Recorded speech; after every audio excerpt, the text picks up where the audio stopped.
there's no way I can convey. I can't even put into words how it is that everybody was just there. It didn't matter who I was, what I've been through, why I was there. It mattered that I was Crystal and these were my children, and you wanted to be there for me. And I don't know how to explain it. It's just an amazing feeling to feel like you belong somewhere when you have nowhere to belong.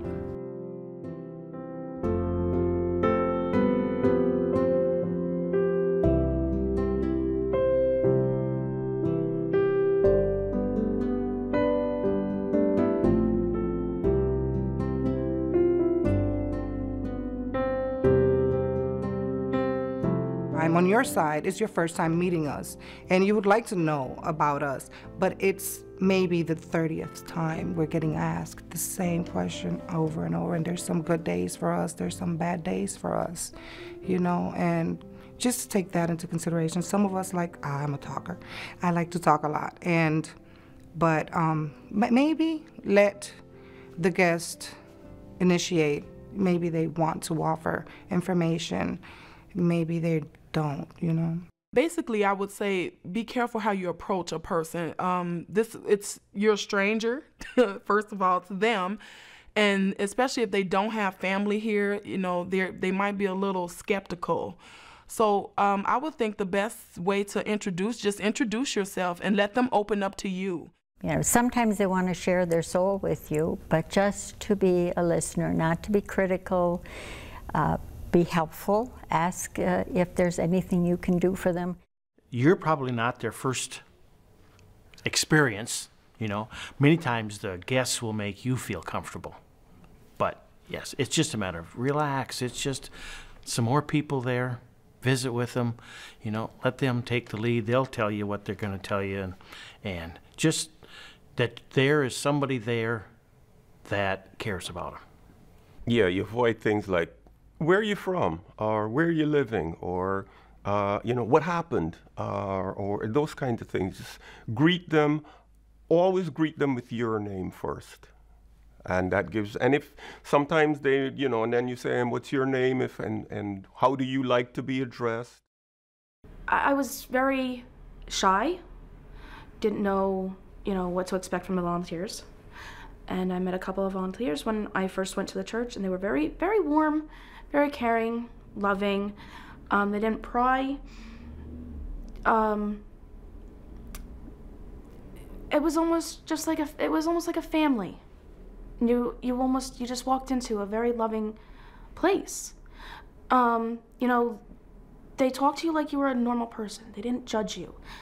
They didn't tell you how to parent. They didn't tell you what you need to do, what not to do. They gave you a lot of encouragement, a lot of encouragement. That's the main key. Just listen. You don't necessarily have to say anything. Just listen. That's all guests need, just to have a listening ear. Because that's one thing that I was afraid I wasn't going to have. And here I turn around and that's exactly what I got. I feel like it's nothing wrong with generally coming up and speaking, you know, hi, my name is Wap, and, you know, whatever. And if you need anything, then I'm here, you know, and leave it at that at the time. Because like I said, you already have a lot on you. You're already tired. You're carrying these bags. Then you have your kids. And we all know sometimes our kids can be so precious.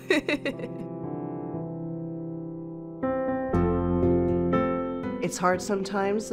Some of the facilities don't provide private rooms. In our church, we use partitions, and privacy is very limited. And everybody needs time to be able to go on their own, whether it's to deal with things themselves, just have quiet time. It's very important. Sometimes the volunteers just got a little bit too much in your space a little bit, you know, like sometimes you need to bag back and give people their own space, because like I said, you have major mood swings. I know I did. Like, you be happy one time, then you're sad, and it's like you don't want another person that you don't even know, like, all in your space, you know. You want your own little space. There are two different kinds of families, I think. Some of them that do leave almost immediately after dinner, and we cannot be offended by that. And then some of them I had one family that they would have stayed up every night until until we told them, you need to go to bed, because they love to play cards and interact. So I think you have to take their temperature by where they're at. We absolutely give them as much space and as much privacy as they require. You know, we always knock before you go into the room, even though some guests will say to you, yeah, just come on in whenever you know, if you had a conversation about something, say, yeah, just come on in. Always knock. You never know. Be sure that you give them their space. They have their room assigned to them. You know, knock on the door, don't walk in. And if they're not ready to talk, just leave them alone, let them be by themselves. Sometimes they like that, to just, you know, go off in their room and stay there for the evening. It doesn't mean that they don't want to talk to you. It's nothing against you, but, you know, we all have those times when we want to be alone.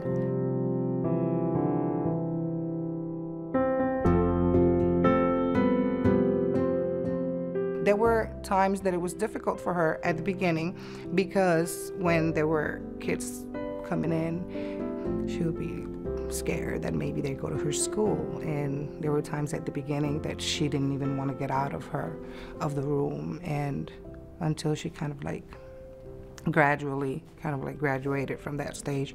But at first it was difficult, because it's not something you might want to deal with when you're in middle school. Everybody has unique parenting styles. If you don't agree with something, or something really bothers you, then you bring it to the coordinator, or the coordinator brings it to the director of the program, and you let them handle it and approach the guest. But confronting the guests, or the guests confronting the volunteers one-on-one, is not a good idea. It's really good to have kids get involved, like Ashley's age, because they can actually sometimes help to draw the kids out, you know, and they see other kids come and participate. And when you participate as a family, sometimes I key in on the young guys, and Ian will go and talk to them, because they don't necessarily want to talk to a female, you know, or they don't think we can relate.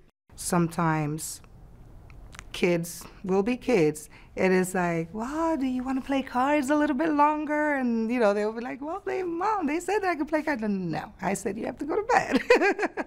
So sometimes, you know, it's good to kind of like respect that, you know, they have a set of rules with us before they have a set of rules with the program also. You know, just be there. Just sit and talk with them a little bit. You know, my kids are older, you know, at the time, so it's different when it comes to older kids and little kids. You know, little kids, some of them might understand what's going on, but the older kids have more of a grasp on the reality that, hey, we don't have a home. You know, and it's a very difficult thing for them to deal with. You know, they've been through a lot. The moms and the dads are the parents, and not the IHN hosts or people that are working with the program.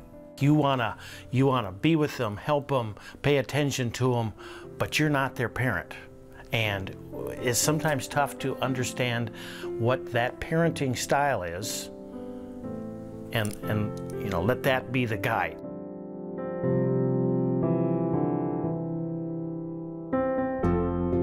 You gotta be sensitive, basically, and also not pry into sort of what their lives are about.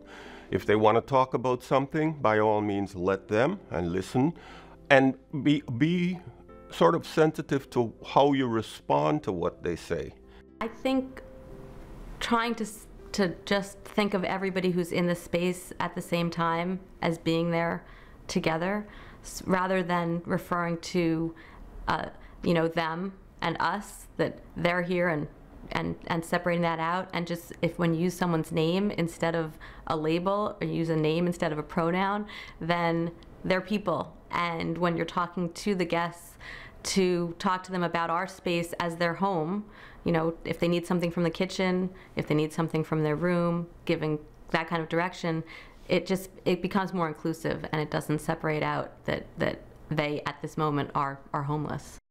the job thing. You know, it's hard already because it's, you know, jobs are very low right now. And then it's like, well, what are you doing? And when you think you're going to get a job and all that, like, you can't really answer that question. Like, if I knew that, then I really probably wouldn't be here, you know? There are people who don't feel like they want to talk.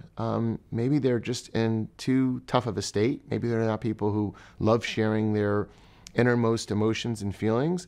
And I think you don't push. You don't make believe or assume that you know more because you do have a home and have food. Because if you believe, again, that you're all the same, then you have to be able to respect those boundaries and not dig into someone's life who doesn't want to have their life dug into. And there can sometimes be a patronizing aspect to this. When you go to volunteer, immediate things to come to mind are kindness, guest-centered, so what is it the guests want to do, and just unconditional love.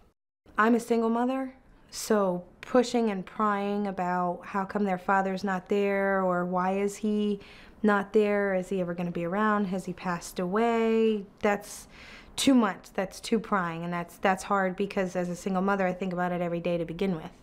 And then to have you poking and prodding, and then it's hard because as a single mother you hear it every day from just about every person you meet, so it's hard, and that I would have to say would be an off-limits question, unless I offer it up. Thinking before you speak, and given the situation, given the audience to whom you're speaking, it's not your next door neighbor where you can be a little bit more, relaxed. It's important to think about the families, the guests in your home. I mean, how would you behave with a guest in your home? I would just say be sensitive about asking people why they came here. That was the main question that we were asked when we were in interfaith. But other than that, volunteers were very welcoming. We didn't have any bad experiences with anyone. I think they, to the best of their ability, they did the best that they could do to the best of their ability.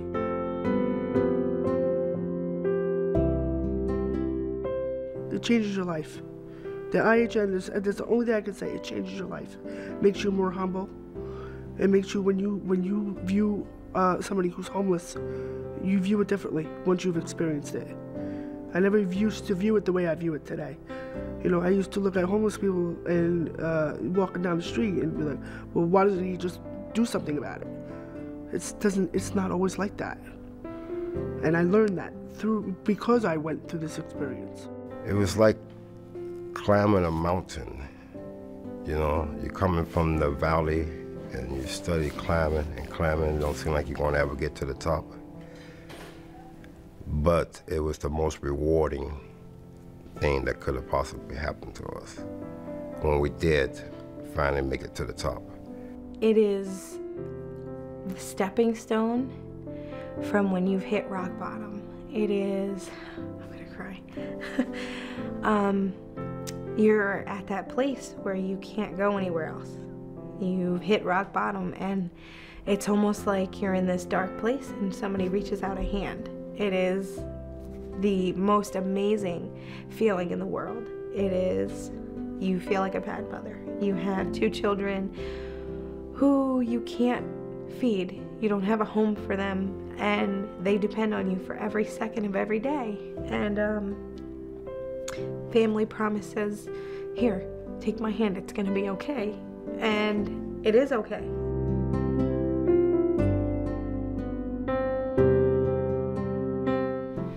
Because I like helping children. Mostly. When I heard about it, I started signing up my parents instead of my parents signing up me. Yes. And when I went to church last Sunday, I signed up me, my dad, my mom, and we really enjoy helping other kids. Yes, we do.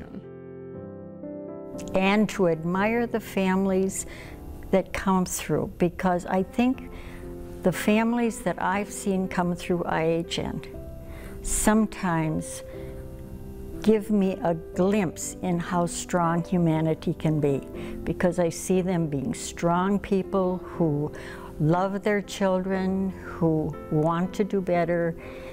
And I think if I were in their place, could I do as well as they do?